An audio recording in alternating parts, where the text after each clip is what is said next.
Tuesday morning routine rice ఒక పొయ్యి మీద, కర్రీ కిందయితే తోటకూర పప్పయితే చేశాను. అలాగే బ్రేక్‌ఫాస్ట్ కిందయితే దోసలయితే వేస్తున్నాను. అలాగే పల్లీ చట్నీ అయితే చేశాను. నైట్ తోమిన గిన్నెలయితే సదరాలి. ఈలోపైతే మా హస్బెండ్ పూలు కావాలంటే ఇంక చెట్టువి పూలయితే కోసిస్తున్నాను. కొన్ని చామంతులు గూడా అయితే కోసాను. చాలా బాగా అయితే పూస్తున్నాయనమాట గులాబీ పూలయితే చలికైతే. అదే కొన్ని చామంతులు కూడా అయితే కోసి ఇంకా ఇచ్చాను. దేవుడికైతే పెట్టేసుకొని దీపారాధన అయితే చేసుకున్నారు. ఈలోపైతే ఇంకా వంటగదిలోకి వెళ్ళిపోయి బ్రేక్‌ఫాస్ట్ కింద దోసలైతే పెట్టేసి చట్నీ గూడా వేశాను.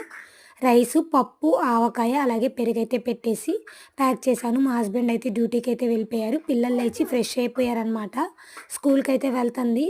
ఫీవర్ అని చెప్పి ఒక 2 డేస్ నుంచి అయితే వెళ్ళట్లేదు. ఇంక ఈ రోజైతే పంపిస్తున్నాను ట్యూస్‌డే రోజైతే. రైసు అలాగే స్నాక్ అయితే ప్యాక్ చేశాను మా అమ్మాయికి. టై, బెల్ట్ అయితే పెట్టి రెడీ చేసి ఇంక స్కూల్‌కైతే వెళ్ళిపోతుంది వాళ్ళ తాతతో. ఈరోజు మా అబ్బాయిని తీసుకెళ్ళలేదని చెప్పి ఫుల్లుగా అయితే ఏడ్చేసి ఇంక నిద్రపోతున్నాడనమాట 9కైతే. వీడియో నచ్చితే లైక్